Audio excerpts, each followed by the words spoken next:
하나님 말씀 보겠습니다. 골로새서 1장 24절에서 29절 말씀입니다. 골로새서 1장 24절에서 29절 교독하겠습니다. 24절. 나는 이제 너희를 위하여 받는 괴로움을 기뻐하고 그리스도의 남은 고난을 그의 몸된 교회를 위하여 내 육체에 채우노라. 내가 교회의 일꾼 된 것은 하나님이 너희를 위하여 내게 주신 직분을 따라 하나님의 말씀을 이루려 함이니라. 이 비밀은 만세와 만대로부터 감추었던 것인데 이제는 그의 성도들에게 나타났고 하나님이 그들을 하여금 이 비밀의 영광이 이방인 가운데 얼마나 풍성한지를 알게 하려 하심이라. 이 비밀은 너희 안에 계신 그리스도시니 곧 영광의 소망이니라. 우리가 그를 전파하여 각 사람을 권하고 모든 지혜로 각 사람을 가르치면 각 사람을 그리스도 안에서 완전한 자로 세우려 함이니 이를 위하여 나도 내 속에서 능력으로 역사하시는 이의 역사를 따라 힘을 다하여 수고하노라. 아멘. 네. 바울이 오늘 본문에서 그리스도가 어떤 분이신지 어제 본문에서 고백했는데요. 그것을 아는 그리스도를 아는 자가 어떻게 무엇을 목표로 어떻게 사는지를 오늘 본문이 잘 보여주고 있습니다. 24절 같이 읽도록 하겠습니다. 같이 읽겠습니다. 시작. 나는 이제 너희를 위하여 받는 괴로움을 기뻐하고 그리스도의 남은 고난을 그의 몸된 교회를 위하여 내 육체에 채우노라. 어제 본문에 그리스도에 대해서 쭉 고백하면서 마지막 부분에 그리스도가 어떤 분이시냐? 교회의 머리시다. 그리고 이 교회가 무엇이냐? 또 만물의 어뜸이다. 그리스도께서 만물의 어뜸이시고요. 또 교회의 머리가 되시고요. 그래서 또 교회 자체가 만물 위에 있는 존재다. 이렇게 이야기를 했습니다. 그리스도를 바르게 아는 자는 그래서 교회를 사랑하게 됩니다. 교회는 세상 조직하고 겉으로 볼 때 별반 달라 보이지 않습니다. 똑같은 죄인들이 모여서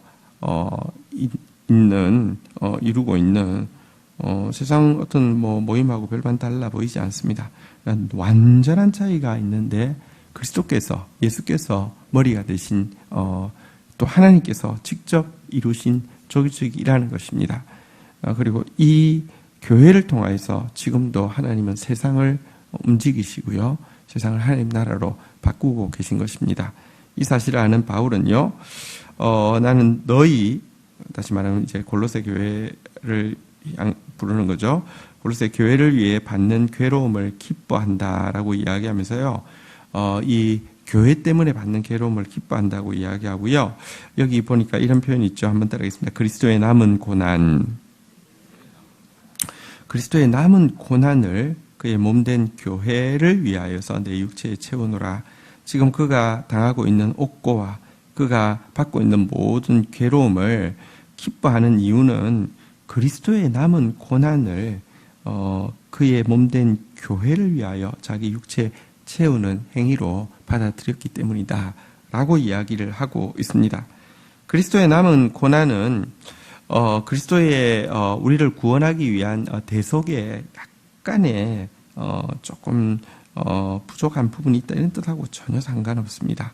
그리스도께서 우리를 대속하기 위한 대가 지불은 완벽합니다. 그러나 그리스도의 몸된 교회가 이 예수 그리스도의 복음을 전하고 예수 그리스도의 하나님 나라를 확장하고 예수 그리스도의 복음을 순수하게 보존하는 데는 많은 대가가 남아 있다는 것입니다. 그리스도께서 지금 이 땅에 계신다고 하면, 이 땅에 교회를 보신다고 하면 그 교회를 위해서 싸워야 할 싸움, 흘려야 될 눈물, 또 이렇게 지불해야 될 희생, 이것이 있다는 것입니다. 이것을 바울은요, 그리스도의 남은 고난이라고 이야기하고요. 이것을 자기 몸에 채우고 있는 이 수고에 대해서 감사하고 기뻐한다는 것입니다. 우리가 그리스도를 사랑할 수 있는 표현은 그리스도의 몸된 교회를 사랑한 것과 같기 때문입니다. 이것을 기뻐한다 이렇게 이야기하고는요. 25절 한번 보도록 하겠습니다. 같이 읽겠습니다. 시작. 내가 교회의 일꾼 된 것은 하나님이 너희를 위하여 내게 주신 직분을 따라 하나님의 말씀을 이루려 함이라. 여러분, 하나님께서 바울에게 교회의 일꾼으로 삼아 주셨습니다. 하나님께서 바울에게 주신 이 일꾼의 직분은요, 여기 보니까요, 한번 따라하겠습니다. 너희를 위하여 말씀을 이루려 함이니라. 바울은 자기가 직분을 받은 것은 교회를 위하여 받은 것임을 분명히 하고 있고요. 바울은 그가 직분을 받은 것 이유가 말씀을 이루기 위함임도 분명히 하고 있습니다. 여러분, 저는 한 가지 분명히 알고 있습니다. 하나님께서 어쨌든 가장 부족하지만 말씀의 도구로 쓰시기로 결정하셨다는 것은 정말 놀라운 제 인생에 상상할 수 없는 특권입니다. 그러나 이것이요, 교회를 위한 것이기 때문에 제가 교회와 상관이 없어지면 여러분, 이 은사는 없어지게 돼 있습니다. 그리고 없어질 수밖에 없습니다. 또 없어져야만 하고요. 그렇지 않으면 여러분, 그건 내 거라고 주장하겠죠. 그렇지 않습니다. 교회 때문에 하나님께서 말씀을 주고 계신 것이지 내가 무슨 명석해서 말씀을 깨달아 아는 것이 아닙니다. 또 하나님께서 나에게 이 말씀을 주시는 것은요, 하나님의 말씀을 이루려 함이지 내 자아 성취와 내 어떤 자기 만족을 위해서 주신 것이 아닙니다. 그 말씀이 선포되어지고 그 말씀이 말씀대로 이루어지게 하기 위함입니다. 바울은 이 사실을 이렇게 분명히 알고 있습니다. 자, 그런데 여기 이제 말씀을 이루려 한다는 게 구체적으로 무엇이냐? 말씀이 이루어진다는 게 구체적으로 무엇이냐? 26절에 보면 이렇게 26절, 27절에 중요한 단어가 계속 반복되어서 나오는 것이 있습니다. 한번 교독하겠습니다. 이 비밀은 만세와 만대로부터 감추어졌던 것인데 이제 그의 성도들에게 나타났고 하나님이 그들로 하여금 이 비밀의 영광이 이방인 가운데 얼마나 풍성한지를 알게 하려 하심이라. 이 비밀은 너희 안에 계신 그리스도시니 곧 영광의 소망이니라. 네, 자 이제 그 말씀을 이루려 한다 그랬는데요. 여러분, 말씀을 이루려 한다 그래놓고는 또 엉뚱한 소리 하는 사람들 많이 있습니다. 말씀이 이루어진다는 게 구체적으로 무엇일까요? 여기 지금 26절에 보니까요, 한번 따라하겠습니다. 이 비밀은 27절에 보니까요, 한번 따라하겠습니다. 이 비밀의 영광이 후반부에도 보니까 또 나오자 한번 따라하겠습니다. 이 비밀은 여기 지금 말씀이 이제 이루어지는 것에 대해서 이 말씀에 대해서 비밀이라는 특별한 단어를 반복적으로 사용하고 있습니다. 이것은 굉장히 좀 중요한 의도를 가지고 있는 것인데요. 이 비밀이라는 단어는 그노시스라는 단어인데요. 이 그노시스라는 단어가 당시 영지주의를 부르는 명칭이었습니다. 비밀을 안다는 것입니다. 자기들은. 그리고 그 비밀이 뭐냐? 영은 고귀하고 육은 비천한 것인데, 그래서 예수도 영으로 왔다. 육이 아니다. 그런데 바로 자기 안에 영이 있다. 그래서 예수의 영이 있다. 그래서 자기가 예수다. 뭐 이런 이제 쪽으로 나아가는, 그리고 이 비밀을 깨달은 바로 소수의 나 혹은 나를 따르는 무리에게만 구원이 있다. 이렇게 이야기하는 무리들, 이들 영지주의라고 하고요. 이렇게 이제 그 원래 부르기는 그노시스트, 이렇게 그노시스라고 이렇게 부르는데요. 지금 이 단어를 일부러 택하고 있습니다. 이 비밀, 말씀을 비밀이라고 지금 받았고요. 이 비밀이란 무엇이냐? 소수만이 깨닫는 은밀한 영적 지식이 아니라 이 비밀이 무엇입니까? 여기 보니까 만세와 만대로부터 감추어졌던 것인데 이제는 그의 성도들에게 한번 따라하겠습니다. 나타났고, 비밀의 목표는요, 그냥 비밀이기 때문에 소수의 사람을 구분하기 위하여서 존재하는 것이 아니고요.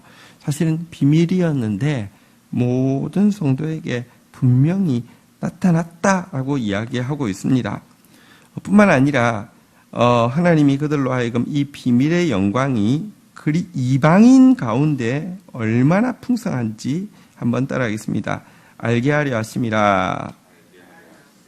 여러분, 그리고 또 이 비밀의 이 소수의 사람, 또 심지어 유대인을 넘어서 이방인 가운데까지 얼마나 풍성한지 또 나타나게 하셨을 뿐만 아니라 알게 하려 하셨다라고 이야기하면서요.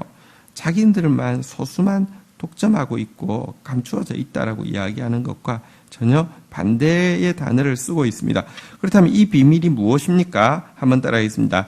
너희 안에 계신 그리스도. 이 비밀, 이 말씀을 이루려 한다는 것은 예수를 나타낸다는 것입니다.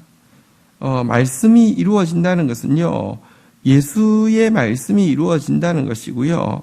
말씀이 이루어진다는 것은요, 예수의 나라가 이루어진다는 것이고요. 어쨌든 이 은밀한 영적 지식이라는 뜻이 아니라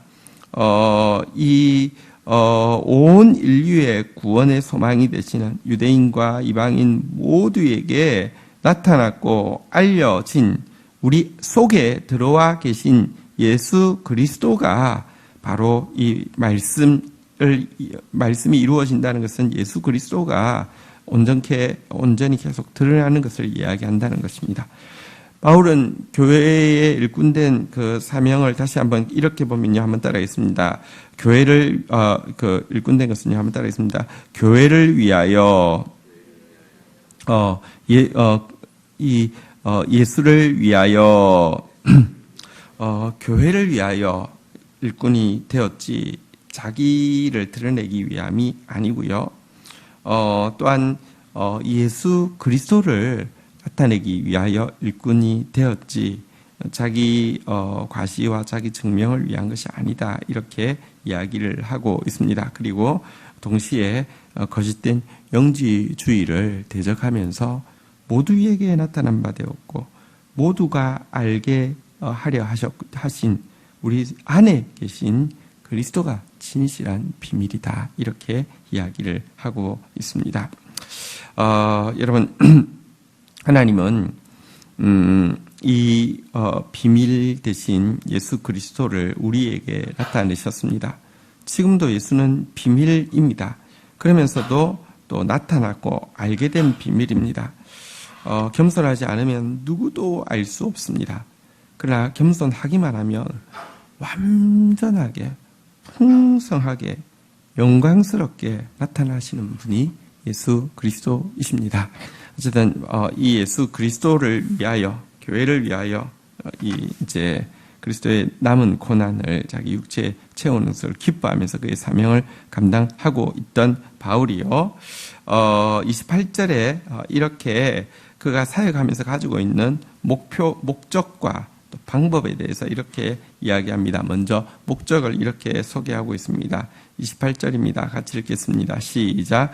우리가 그를 전파하여 각 사람을 권하며 모든 지혜로 각 사람을 가르침은 각 사람을 그리스도 안에서 완전한 자로 세우려 함이니.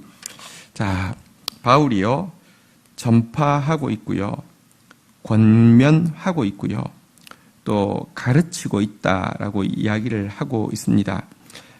누구를요? 그를, 예수 그리스도에 대해서 전파하고요, 또 각 개인을요 권면하고요, 또 이제 각 사람을 가르치고 있었습니다. 이 예수 그리스도를 알게 하기 위해서요 설교하고 있고요, 또 공적인 설교가 아니라 개별적으로 또 권고하고 있고요, 또 이렇게 말씀을 또 이제 이렇게 설교를 통하여서 계시가 드러나게 하는 방법뿐 아니라 각 사람에게 또 가르치고 있고요. 어쨌든 그리스도를 이렇게 알게 하기 위해서 그리스도를 이렇게 나타내기 위하여서 최선을 모든 방법을 다하고 있는데요. 이때에 가지고 있는 목표가 있습니다. 한번 따라하겠습니다. 그리스도 안에서 완전한 자. 그리스도 안에서 완전한 자로 세우는 것이 그의 분명한 목표였습니다. 그리스도 안에서는 완전한 자가 될 수 있다는 것이 그의 믿음이었습니다. 아까 영지주의 이야기했는데요. 신비한 깨달음을 얻은 소수의 사람은 완전한 자가 되어질 수 있다고. 그래서 자기가 이 깨달음을 얻은 순간 너희들하고 레벨이 다른 나는 완전한 자가 되었다고 하면서 자기를 부각시키고 있는 이단이 있었는데요. 여기에 비해서 바울은 분명히 알고 있었습니다. 그리스도 안에서 성도가 완전한 자가 될 수 있음을 믿었습니다. 여기서 중요한 것은 그리스도 안에서죠. 바울이 제일 강조하는 단어가 그리스도 안이거든요. 그리스도 안에 있을 때 그리스도를 통하여서 그리스도를 위하여서 하나님은 우리를 처음에 계획하셨던 그 계획을 아니 성경에 약속된 모든 약속을 우리 안에 이루어져 가는 완전한 자가 될 수 있음을 분명히 하고 있습니다. 내가 온전하니 너희도 온전하라고 하나님께서 명령하셨고요. 이것이 그의 분명한 목표였습니다. 여러분, 우리가 구원받은 것은요, 그냥 죄를 용서받기 위함이 아닙니다. 우리의 구원은요, 하나님, 완전하신 하나님을 닮아가게 하기 위함입니다. 그런데 여기서 다시 이야기합니다.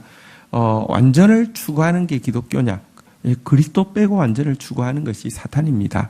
그리스도 빼고 완전해질 수 있다고 착각하는 것이 사탄입니다. 불가능합니다. 여러분, 이단과 기독교의 가르침의 핵심적 차이 중에 이런 것이 있습니다. 이단은 궁극적으로는 자기가 하나님이 된다고 가르칩니다. 그리고 하나님이 되는 방법에 대해서는 아까 여기 나온 대로 영지주의는 어떤 영적인 깨달음을 통해서 율법주의는 율법을 자기가 완전히 지킴으로 말미암아 그리고 또 설명하기는 예를 들어 14만 4천이 영인데 영이라는 것은 자기들이 이야기하는 것이 그러니까 완전하다는 뜻이겠죠.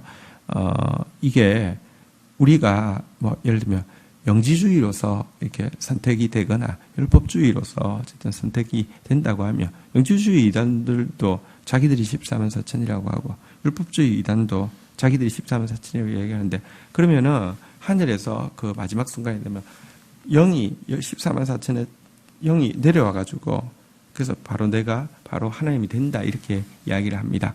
그러니까 계속 이단에서는 내가 하나님 된다고 이야기합니다. 영적 깨달음을 통해서 혹은 율법을 지킴으로 말미암아 절대 그렇지 않습니다. 하나님 빼고 그리스도 없이 내가 완전해질 수 있다고 자꾸 주장하는 것은 사탄입니다. 사탄은 처음부터 하나님 네가 이거 먹으면 하나님 된다고 이야기했습니다. 그렇지 않습니다. 우리는요 나중에도 영원토록 그리스도를 통하여서 하나님을 하나님 안에 하나님 앞에 나아갈 수 있고 하나님을 섬길 자이지 우리가 하나님이 아닙니다. 그리고 우리가 그리스도의 신부가 된다는 거지. 그러니까 그 이단의 가르침을 신인 합일설 그래가지고요. 내가 갑자기 신이 된다는 겁니다. 내가 하나님 된다는 겁니다. 처음부터 거짓말이죠. 기독교에서 가르치는 것은요. 말하자면 이렇게 이런 용어가 없지만 제가 설명하자면 신인 결혼설 내가 그리스도의 신부가 되는 것이죠. 신부가 되는 순간 내가 신랑이 되는 겁니까? 신부가 되는 순간 내가 결혼하는 순간 내가 갑자기 신랑이 되는 겁니까? 그게 아니잖아요. 우리는 영원토록 신랑 되신 그리스도를 사랑하고 또 하나님 아버지를 섬기는 존재입니다. 어쨌든 그는 바로 이 그리스도 안에 있는 이 완전함이라는 목표를 포기하지 않았고요. 또 교회를 생각할 때도 그리스도 안에 있는 이 완전함이라는 목표를 포기하지 않았고요. 이것 때문에 또 싸우고 눈물 흘리고 중보하는 일을 감당을 한 것입니다. 자, 그런데요. 이 목표, 그리스도 안에서 완전한 자로 세우려는 이 목표를 이루는 방법이 나옵니다. 29절 같이 한번 읽도록 하겠습니다. 읽겠습니다. 시작. 이를 위하여 나도 내 속에서 능력으로 역사하시는 이의 역사를 따라 힘을 다하여 수고하노라. 자, 성도들을 그리스도 안에서 완전한 자로 세우는 이 목표를 위해서 바울이 하는 일이 무엇입니까? 두 가지인데요. 자, 일단 그냥 한 가지는 읽겠습니다. 한번 따라하겠습니다. 힘을 다하여 수고하노라. 이 소명을 위해서 목숨 걸고 수고했다는 것입니다. 생명을 다 바쳐 수고했다는 뜻입니다. 철저히 헌신했다는 뜻입니다. 예, 정말 가치 있는 일에는요, 목숨을 걸어야 되는 것이죠. 목숨을 걸지 않는 것은 정말 가치 있지 않다는 것을 스스로 표방하는 것입니다. 여러분, 우리가 믿는 것이 진리가 맞다고 하면, 우리 옛날에 교과서에 저희 때만 있었나요? 조문도 석사가이 그래서 이렇게 내가 이게 아침에 도를 들으면 저녁에 죽어도 좋다. 진짜 도면 죽어도 좋은 것이 도 아닙니까? 우리가 가지고 있는 도가 진리라고 하면요, 내 힘을 다하여 수고함이 마땅합니다. 자, 그런데 여러분, 내가 힘을 다해서 수고한다고 내가 누구를 완전한 사람으로 만들 수 있습니까? 내가 힘을 다하여 수고한다고 무엇이 이루어집니까? 인간은요, 힘을 다하여 수고하면 수고할수록 문제를 더 꼬이게 만들고요, 문제를 더 여러분들 복잡하게 만들고요, 세상을 더 지옥으로 만들 수 있는 가능성이 굉장히 많습니다. 얼마 전에도 강단에서 한번 말씀드렸지만, 인간은요, 지식이 있는데 편견이고요, 열정이 있는데요, 어리석고요, 확신이 있는데요, 잘못된 것 가지기가 굉장히 쉬운 존재입니다. 진리를 위해서 힘을 다하여 수고하되, 여기 앞에 전제 조건이 있죠. 내 속에서 능력으로 역사하시는 이에, 한번 따라하겠습니다. 성령의 역사를 따라. 내 속에서 능력으로 역사하시는 이 성령을 이야기하는데요, 이의 역사를 따라, 이것은 무슨 말이냐고 하면 성령의 리듬에 맞춘다는 것입니다. 성령과 함께 동력한다는 것입니다. 초월하시는 성령의 능력에 철저히 의지한다는 것입니다. 성령이 역사한다고 해서 나는 힘을 안 다해도 되느냐? 아니요. 성령께서 역사하시기 때문에 힘을 다해야 합니다. 그런데요, 성령의 역사 없이 힘을 다하는 것은 아무 의미 없습니다. 그것은 여러분, 아까도 말씀드렸지만 점점 더 세상을 지옥으로 만들 뿐입니다. 그런데요, 성령께서 역사하실 때 나도 힘을 다해서 수고해야 합니다. 이래야지 하나님의 뜻, 곧 교회를, 성도를 그리스도 안에서 완전한 자로 세우는 일이 가능한 것입니다. 여러분, 이 끓는 점이 있잖아요, 그죠? 끓는 점이 되기 전까지는 사실은 일이 일어나지 않습니다. 마찬가지입니다. 하나님의 역사도 여러분들 끓는 점이 있습니다. 끓는 점은 두 가지인데요, 내가 힘을 다해야 됩니다. 힘이 남아있을 때는 아직 끓는 점 아닙니다. 그런데 이 힘이 진짜 내 힘이 아니라 완전히 그리스도에게 몸을 맡긴 상태입니다. 운동을 하면 제일 많이 하는 말이 힘 빼세요, 힘 빼세요, 이런 이야기를 합니다. 힘 빼란 말이요, 아무것도 하지 말라는 뜻이 아닙니다. 진짜 운동선수들을 얼마나 빡세게 하는지 모릅니다. 근데 왜 힘 빼라고 자꾸 힘 빼라고 이야기하냐? 한 사람이 이렇게 설명을 했더라고요. 힘 뺀 게 어떤 상태인지 알려고 하면 완전히 그냥 힘이 다 빠질 때까지 운동을 막 죽으라고 운동하고 나면, 그때 지금 힘이 없어서 힘이 빠졌는데 뭐랄까요? 자세가 갖추어진 그 상태, 그 느낌이 힘 뺀 거라고 그 느낌을 기억해서 해야 된다고 이렇게 가르치는데, 그거 되게 맞는 말이에요. 힘을 다해야지만 힘이 빠집니다. 그래야지만 성령에게 편승할 수 있습니다.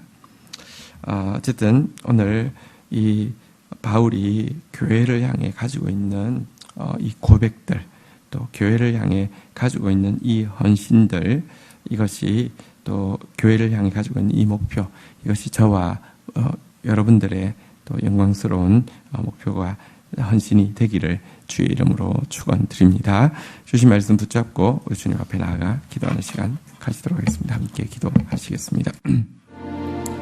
오 주님, 바울이 그리스도를 알고 나서 교회를 알게 되고 그리스도를 사랑하고 나서 교회를 사랑하게 되고 그리스도를 위한 헌신이 곧 교회를 위한 헌신임을 고백하고 있는 본문 앞에 섰습니다. 오늘도 저희가 교회 때문에 받는 괴로움, 또 고난, 수고가 있는지 살펴봅니다. 하나님, 주의 소중한 성도들 위하여서 하나님 기쁨으로 고통받는 하루가 되어질 수 있도록 저희들을 성장시켜 주시기를 간절히 간구하고 소원합니다. 하나님, 나에게 주신 모든 축복은 교회를 위함이었고 하나님의 말씀을 이루기 위함임을 잊지 않게 하여 주옵시며 가장 영광스러우신 예수 그리스도를 알게 해주셨사오니 이 예수 그리스도를 세상으로 알게 하는 일, 주의 백성들로 알게 하는 일, 그 일을 통하여 온전한 자로 세우는 일을 위하여서 정말 힘다하여 수고하게 하시고 성령과 함께 수고하는 하루 되어질 수 있도록 인도하여 주옵소서. 예수 그리스도의 이름으로 기도 올립니다. 아멘.